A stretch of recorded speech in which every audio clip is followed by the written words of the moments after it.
Okay, dear students, let's practice one more question of consolidation.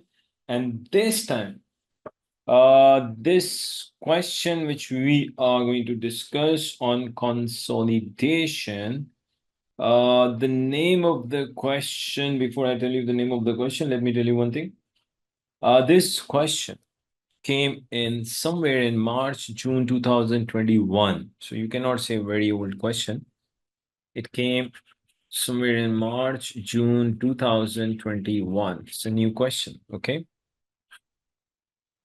You can say not so old, okay? 20 marks question. Required, calculate goodwill arising on the acquisition of silver. So gold has acquired the silver and they're asking us to calculate goodwill, okay?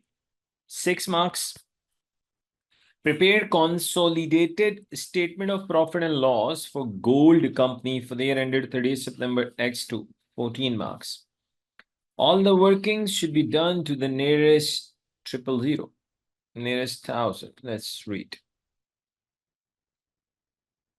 On 1st January X2, gold company acquired 90% of 16 million $1 equity share capital of silver. It means silver is having a share capital, if I ignore 3 zeros, is 16,000. Because the number of shares are 16 million and the par value is 1. So obviously, share capital of silver is 16,000. 90% is acquired by gold. It means parent is having 90% holding, which means that NCI is having 10% holding. So NCI holding is 10% and stop. Parent has acquired 90% holding on 1st January X2. The year end is 30th September X2. So the time period of acquisition is 9 months. The time period of acquisition is 9 months. It means when we'll be preparing consolidated profit and loss, so each value of subsidy will be taken after time apportioning, that is 9 by 12. Okay. So 90% of 16 million is acquired by parent. Gold company issued 3 new shares in exchange for every 5 shares it acquired in silver. We have seen similar ratio, in fact, previously also. So number of shares of the silver, there are 16 million. 90% is actually 90% is actually acquired by parent, and parent has issued 3 shares against 5 each, and we just need to multiply this with gold, the parent. Additionally, gold company will pay, that's a separate thing. We just need to know the share price of gold on acquisition date. At the date of acquisition, shares in gold is having a value of $8. It means 16,000 into 90%, 3 by 5 into 8. That will give us the market value of gold company's shares, which they have issued to acquire silver. Additionally, gold company will pay further consideration on 31st December X2, 2.42 per share acquired. So there's a deferred consideration also. Exactly after 1 year, parent is going to pay the deferred consideration also. It means we have to calculate the present value of deferred consideration. And I want to say one thing. Again, this is not the first time that we are having this deferred consideration information in the question. Okay. And it is 16,000 into 90%. It will give you exactly how many shares parent has acquired, because it says gold will pay further consideration on December X2 of 2.42 per share acquired. So obviously gold has acquired 90% of 16,000. So multiply by 2.42. That will give us the deferred consideration. Obviously, we need to calculate present value. Gold company's cost of capital is 10% per annum and discount factor on 10% for 1 year is 0.9091. Okay. At the date of acquisition, shares in gold and silver had a fair value. So gold fair value at acquisition is 8 per share, and silver share price at acquisition is 3.5. I would say normally when examiner gives us the share price of subsidiary at acquisition, I would say it's a really big indicator that we are going to have we'll keep NC at fair value. Statement of profit and loss, but obviously we have to wait for the question what they're saying regarding the policy of keeping NCL. The following information is relevant. At 1st October X1, the retained earning of silver is 56 million. But remember, you don't forget one thing.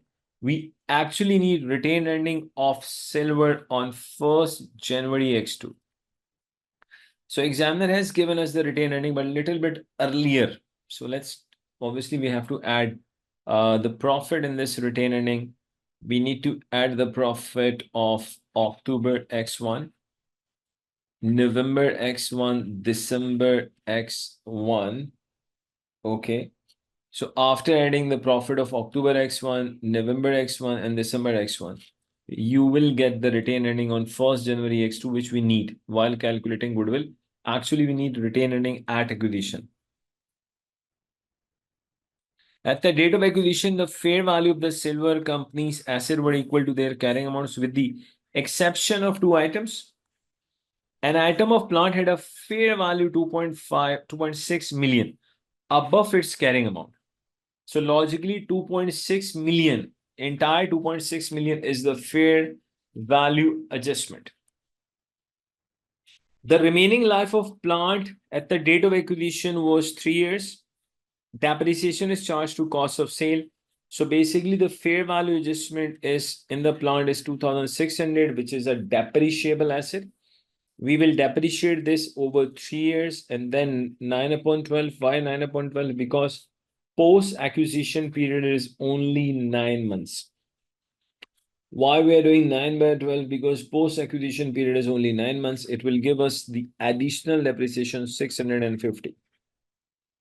Silver company had a contingent liability, which gold company estimated to have a fair value of 850. This has not changed as at December 30 September X2. Now let me tell you very important concept. We know that according to IAS 37, in individual books, contingent liability can only be disclosed when it is material. Obviously, under IAS 37, we cannot recognize contingent liability. Fine. But now listen.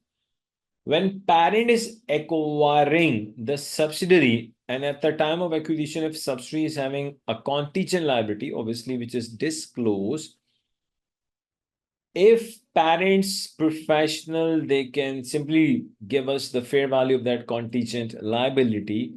We have to recognize that contingent liability in group accounts. Obviously, 850 will not be recognized in individual books of silver because of IAS 37, but because of IFRS 3, this 850,000 contingent liability will be recognized in group accounts. And logically, this 850 contingent liability will be recognized as a fair value adjustment. And since it's a liability, so due to liability, what happens? Your net asset at acquisition, they will reduce. So always remember the concept. If your subsidiary is having a contingent liability in its individual books, that will be just disclosed. But in group accounts, if we know the fair value, then we will recognize the contingent liability. You can say it will be a fair value adjustment. But contingent liability will reduce your net assets at acquisition. Now listen. Now assume instead of contingent liability, what if your subsidiary had a contingent asset? Obviously, contingent asset, again, it will be just disclosed in the individual books. And second, we will never recognize a contingent asset as an asset in the group accounts. We will never recognize a contingent asset as an asset in the group accounts. That's just, you can say, business sense. But we will recognize a contingent liability as a contingent liability in group accounts. But we will never recognize the contingent asset. Silver company has not incorporated these fair values changes in its financial statements. Okay. Gold company's policy is to value the non-controlling interest at fair value. And one more thing, this 850 has not changed. For example, if at the reporting date 850, for example, becomes assuming 900, then you have to further increase the liability by 50. But right now it is not happening. Gold company's policy is to value the non-controlling interest at fair value at the date of acquisition.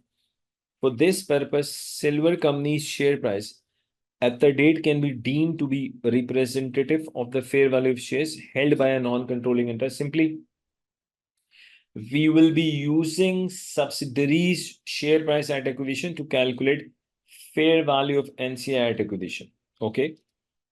Sales from gold company to silver company in the post acquisition period had consistently been 600,000 per month. Now listen carefully. Obviously, the sale which was between gold and silver in a pre-acquisition period, we have no issue at all. But obviously, entire sale which has incurred in the post-acquisition period, that entire sale will be eliminated because that's an intra-group sale. Post-acquisition period is 9 months, so 600 into 9 gives us 5,400.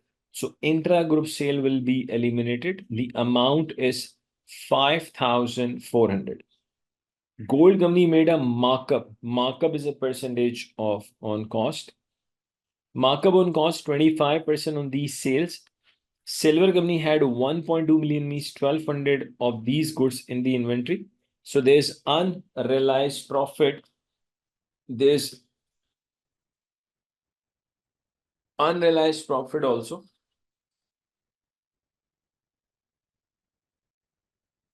There's unrealized profit, which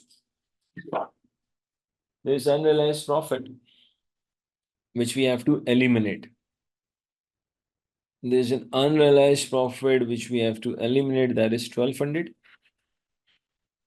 25 upon 125.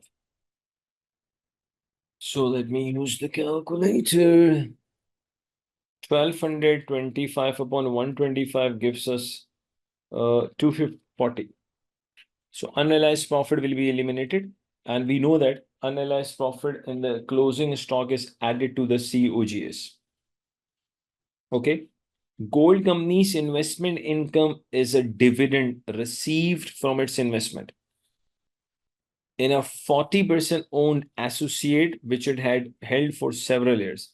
The associate made a profit of 3 million for the year ended 30th September X2. Relating to associate, we know that one thing. You have to just take the share of profit from associate. Share of profit after tax from associate. Obviously, we will not be we will not be showing any dividend which we have taken from our associate in the P&L.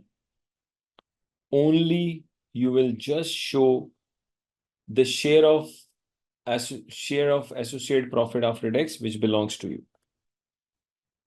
Gold company's investment income is a dividend received from its investment in a 40% owned associate which it had for several years. So the associate PAT is 3 million. So obviously you will just take 40% of this 3 million. You will have to just take this 40 million of this 3 million, which means that investment income. This entire investment income is actually coming from associates. So we have to eliminate this. Because when you are just representing the share of parent in associate profit after tax, so you cannot show this 800. So this investment income will be eliminated in group accounts. And this adjustment is also repeated, to be very honest. We have seen this earlier also. On 1st October X1, gold issued $100,000, $1, $100, 6% convertible loan. Convertible loan is a compound financial instrument, and according to IAS 32, it is the responsibility of the issuer of a compound financial instrument to split that compound financial instrument into debt component and equity component. And how do we calculate debt components? Simply by calculating present value of all future cash flows, that is interest and principal repayment. And for discounting, you have to use the discount factor on similar bonds, but without conversion option. That will be your discount factor. On 1st October X1, gold issued $100,100, 6% convertible loan notes at par value with interest payable annually in arrears. So we are paying interest at the end of year over a 5-year term. So maturity is 5 years. The equivalent rate of non-convertible loan note is 8%. So we'll be using this 8% as a discount factor. Gold company has recorded the loan notes as a liability at par value and charge the annual 6% interest to finance cost. That's incorrect.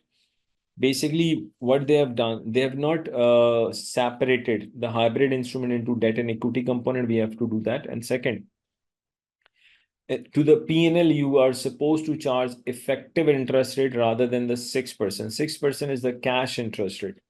So basically, we have to charge P&L effective interest rate, which is 8%. And that 8% will be applied on debt component, a liability component. So we have to properly show the calculation of debt component and equity component, and then we have to calculate the finance cost, which will be charged to the P&L. So obviously, if you have a knowledge of, I would say, IS 32, so definitely this should not disturb you.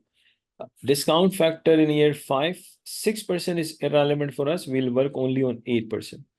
Examiner has given us a discount factor of year 5 and annuity factor for the 5 years. Annuity factor is applicable only on those cash flows which are same cash flows annually for certain number of years. Obviously, the interest payment will be same every year for the 5 years. So for calculating, I would say present value, will use annuity factor. So simply present value of annuity amount. Present value of annuity amount is equal to annuity amount into annuity factor. So examiner has given us the annuity factor. We just need to apply this annuity factor on annuity amount. At 30th September X2, no impairment to goodwill is required. Thus, great profits accrue evenly throughout the year unless otherwise stated. So 6 marks, calculate the goodwill arising on the acquisition of silver. So let's try to calculate goodwill. Part A. Let's calculate goodwill. If you ask me, to be very honest, my review on this question is, it's a similar question which we have seen previously also, if you are practicing then. So goodwill, we are ignoring 3 zeros. Okay. Now let's take the cost of investment. Cost of investment. We have to take shares of the parents, number one. So cost of investment, the value of shares. Parent has acquired 90% of 16,000. Parent has acquired 90% of 16,000 and parent has issued 3 shares against 5 each. And share price of parent company at acquisition is $8. So that gives us 69,120. In addition to that, there is a deferred cash and we have to calculate the present value of deferred cash. This is basically your deferred consideration. Again, it is not the first time that we are calculating present value of the deferred consideration. We have seen this previously also. 90% of 16,000 is acquired by the parent, acquired by the gold.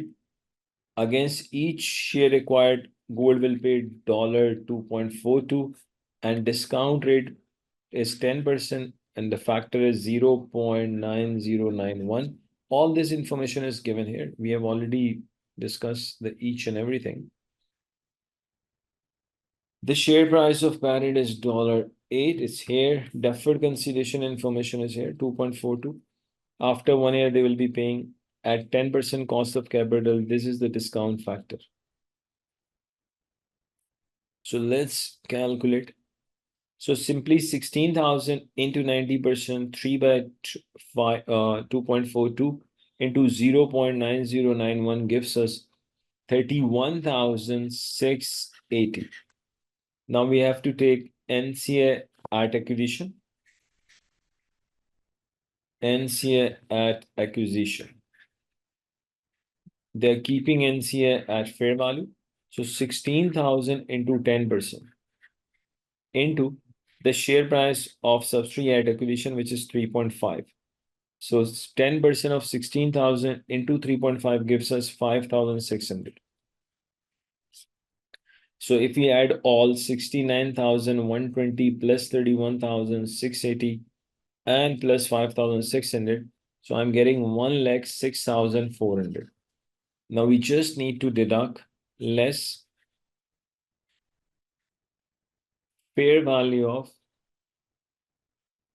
net assets. Fair value of net assets at acquisition. Fair value of net assets at acquisition. And we can calculate even fair value of net asset at acquisition directly here. Just then make one more column.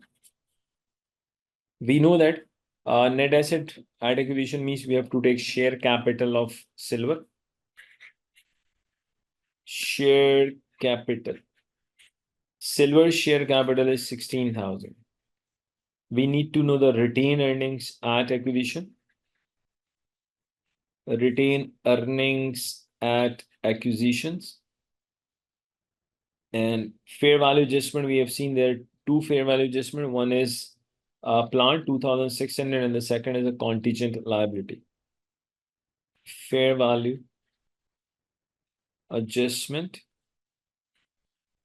that is plant 2,600 and contingent liability. Their fair value adjustment, contingent liability.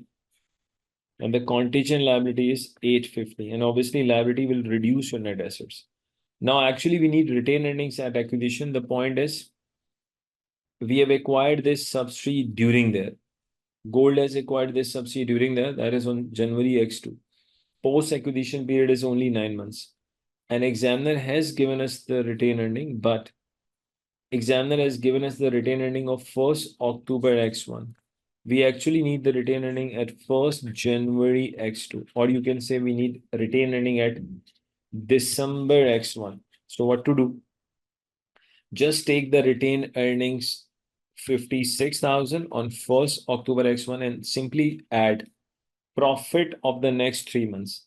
Entire year profit is 9920, 3 by 12 will give us the retained earning at acquisition. Let me use the calculator. 9920, 3 by 12 plus 56,000. I'm getting 58,480. So basically the retained earnings at acquisition is 56,000 plus 99,203 by 12. It gives us 58,480. So let me use the calculator. 16,000 plus 58,480 plus 2,600 minus 850. I'm getting net assets 76,230. 76,230. So here comes the goodwill. Here comes the goodwill. There's no impairment loss. They have already mentioned. So goodwill is 30,170. So simply the goodwill is 30,170. Now let's go for part B, consolidated profit and loss. Consolidated statement of profit or loss.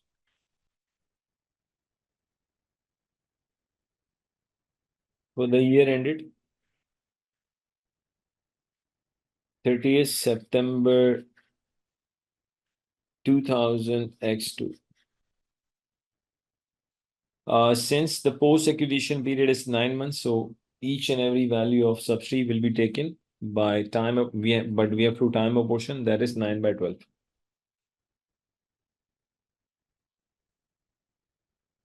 Okay. Let's ignore 3 zeros, revenues. So simply we have to take the revenue of the parent.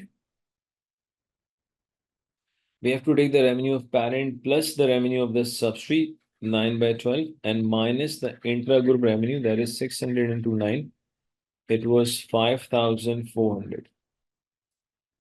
So I think calculation of the revenue is very simple. 1,03,360 plus 60,800 but 9 by 12 minus the intra-group sale. So this will give us a revenue. Final value of the revenue is 1,43,560. Now let's go for cost of sale. Let me show you this. Cost of sale. We'll take parent cost of sale, subsidies cost of sale 9 by 12 minus the intra-group sale 5,400 plus unrealized profit on stock plus additional depreciation on fair value adjustment. And additional depreciation on fair value adjustment we have calculated it was 650. So let me show you this. Cost of sale. Parent is 81,920. Subsidy 41,600. 9 upon 12. Minus the intra-group sale 5,400. Plus additional depreciation 2,600 divided by 3. 9 upon 12 will give us additional depreciation on fair value adjustment plus unrealized profit. Let's go for unrealized profit. I think it was 1,200. 25 upon 125. It will give you 140. So let me use the calculator. 2,600 divided by 3, 9 upon 12. 650. 1,225 upon 125, 240. And then 81,920 plus 41,600, 9 by 12 minus 5,400. So I'm getting a value of the cost of sale of 1,08,610. So here comes your gross profit. Here comes your gross profit. That is 34,950. So the gross profit is 34,950. Let's go back to the question.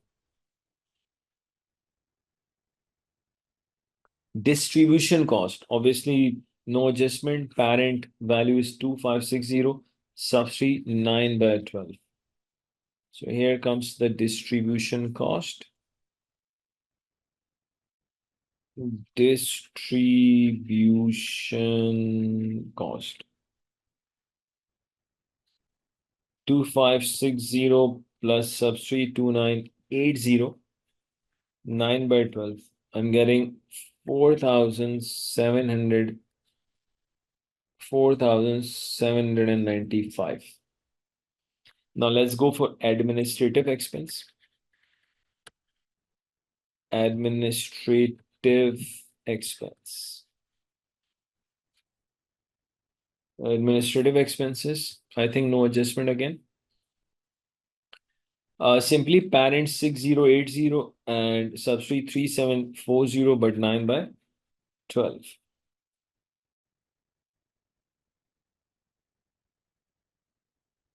So 6,080 subsidy 3,740 9 by 12. I'm getting 8,885 administrative expenses. The investment income which parent has shown in the P&L, that is a dividend from associate. We will not show that dividend from associate. In fact, we will show simply share of profit from associate. Associate is having profit after tax 3 million. 40% of that actually belongs to parent. So simply take share of profit from associate. So associate is having profit after tax 3,000, means 3 million.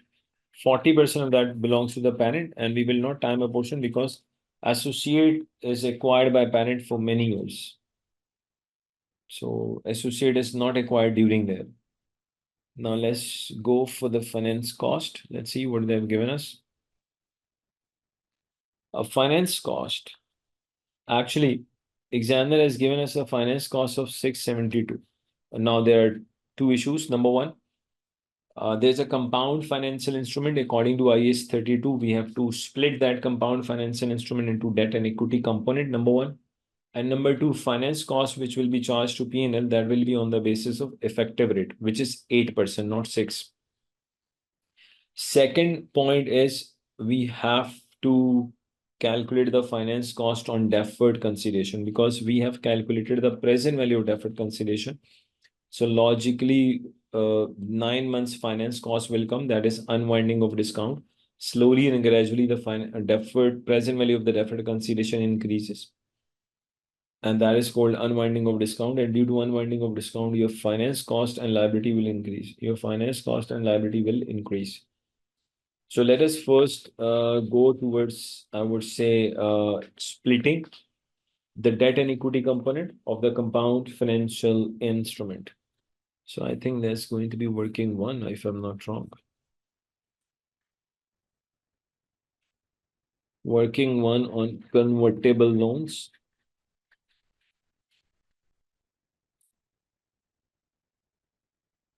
Let's come here. 100,000, they are 1 lakh, they are just issued, I would say, bonds. Par value is $100. Par value is $100. It means if you multiply this 1 lakh with $100, it will become 10 million. So if I ignore 3 zeros, so it becomes 10,000. So basically 10,000 to 6%. The cash interest amount is 600, which company is paying every year for the next 5 years. So 600 will be same annually for the next 5 years. To calculate the present value, we'll use annuity factor. And in the last year, we have to pay the principal as well. So we'll use a discount factor. So working one, where it's here. So simply, you can take the time. Can I say from T1 till T5 and then T5? Cash flows. We are ignoring 3 zeros. So basically 10,000 into 6%, it will be 600. And in the last year, the principal repayment of 10,000. Discount factor is 8%. Here we'll be using the annuity factor, which is given to us. And in the last year, we'll be using a discount factor for 10,000. Now, present values, of course, ignoring 3 zeros. 600 into 3.993 gives us 2396 and 6810. Here comes the debt component. 9206. This is your debt component, your liability component. And obviously the balancing figure is an equity component. That is not, obviously that is, you should know that. If I ask you the equity component, so you can say that 10,000 minus 9206 will give us the equity component. But right now we are not using this equity component in this question. Why? Because we are required to prepare group P&L, not SOFP. Okay, finance cost will be charged on this 9206. So finance cost, there will be 9206 into 8%. I'm getting 736. And it is mentioned in the question that already interest is recorded, cash interest they have already recorded. So just deduct the cash interest less cash interest, which comes by using the coupon rate on par value, which is 600. So additional interest which we need to recognize, that is 136. That is your additional charge. They have already recognized the interest of, I would say, 600, but they need to recognize additional 136. And one more thing, we have to calculate the finance cost on deferred consideration as well. Let's go towards the finance cost.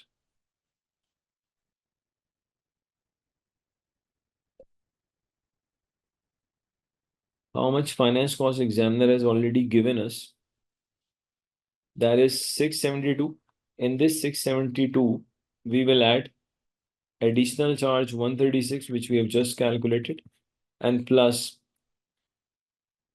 we will add the finance cost on present value of deferred consideration. Present value of deferred consideration is 31,680. Cost of capital is 10% and 9 by 12. So let me show you the finance cost.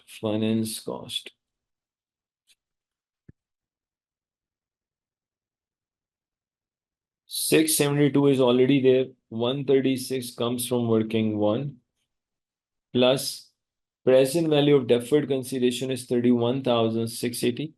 Cost of capital is 10%. Post acquisition period is 9 months, so 9 upon 12. So 672 plus 136 plus 10% of 31,689 by 12. So the total finance cost I'm getting, that is 3,184. So now we can easily get the profit before tax. Profit before tax. So gross profit is 34,950 minus 4,795 minus 8,885 plus 1,200 minus 3,184 gives us profit before tax 19,286. Now simply take the income tax expense. Income tax expense. We'll take parents' income tax plus subsidiaries income tax 9 by 12. Parent income tax is 4,480, subsidy 9 by 12. So parents' income tax is 4,480, subsidy 2,580, 9 by 12. I'm getting 6,400. So profit for the year.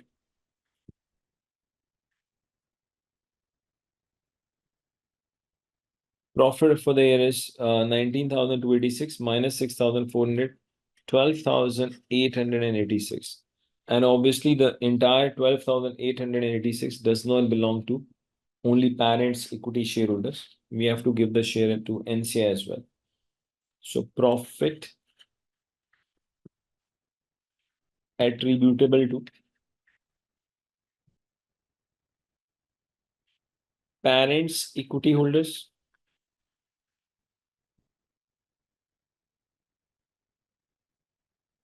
and NCI. Let's say working two. So first of all, we have to take a profit after tax of subsidy, obviously. So let me show you working two somewhere here. Subsidies profit after tax. Subsidies profit after tax. They have given us 9,920, but only 9 months because post acquisition period is just 9 months. So basically, subsidy means silver company. PAT 9,920, 9 upon 12. We are ignoring 3 zeros. So 9920, 9 upon 12 give us 7440. Less the fair value adjustment depreciation, less additional depreciation on fair value adjustment, that is plant 2600 divided by 3, 9 upon 12, we got 650. 7440 minus 650, I'm getting 6790. That is adjusted profit, silver company adjusted profit. Silver company adjusted profit. And obviously 20% belongs to NCI, because NCI holding is 20%. So I'm getting 679. So 679 out of, I think it was 12,886. 679. So out of 12,886, 679 belongs to NCI. So the balancing figure, you have to deduct 679 from 12,886. So you will get profit attributable to parents equity holder 12,207. So student, that is, we have done March, June 2021 question. And altogether, that's a question number 6 on consolidation. And now, what is the plan? Let me tell you. I'll be uploading, I would say there's going to be, we will discuss 4 more questions on consolidation. So altogether, they will become 10. After that, obviously, we have to start cash flow statements. We'll be doing around 4 to 5 questions on cash flow statement, and then we'll go towards interpretation of financial statements. 4 to 5 questions, and then finally we'll go towards final accounts. Again, in final accounts, we'll be discussing around 5 to 6 questions. And then after that, obviously, the syllabus will be completed, and then we will be practicing all these areas. Then pure practice will carry on, obviously. But at least after doing 10 questions of consolidation, you will have a really good idea on the consolidation. And cash flow statement, 4 to 5 questions, they will give you a really good idea on about cash flow statement. Same applies to interpretation of financial statements. So the good thing would be around, I would say, just a rough idea, if I give you around approximately within 70 lectures, 70, your entire FR, 70 or maybe 71 lectures, your entire FR will be completed. After that, obviously, I'll keep uploading the practice videos. You will be doing practice on yourself, and I'll be also uploading the practice videos. But at least you should be mentally prepared that your course will go somewhere around, I would say, 70, maybe 71, 72 lectures. So thank you very much for watching this lecture. Have a nice life.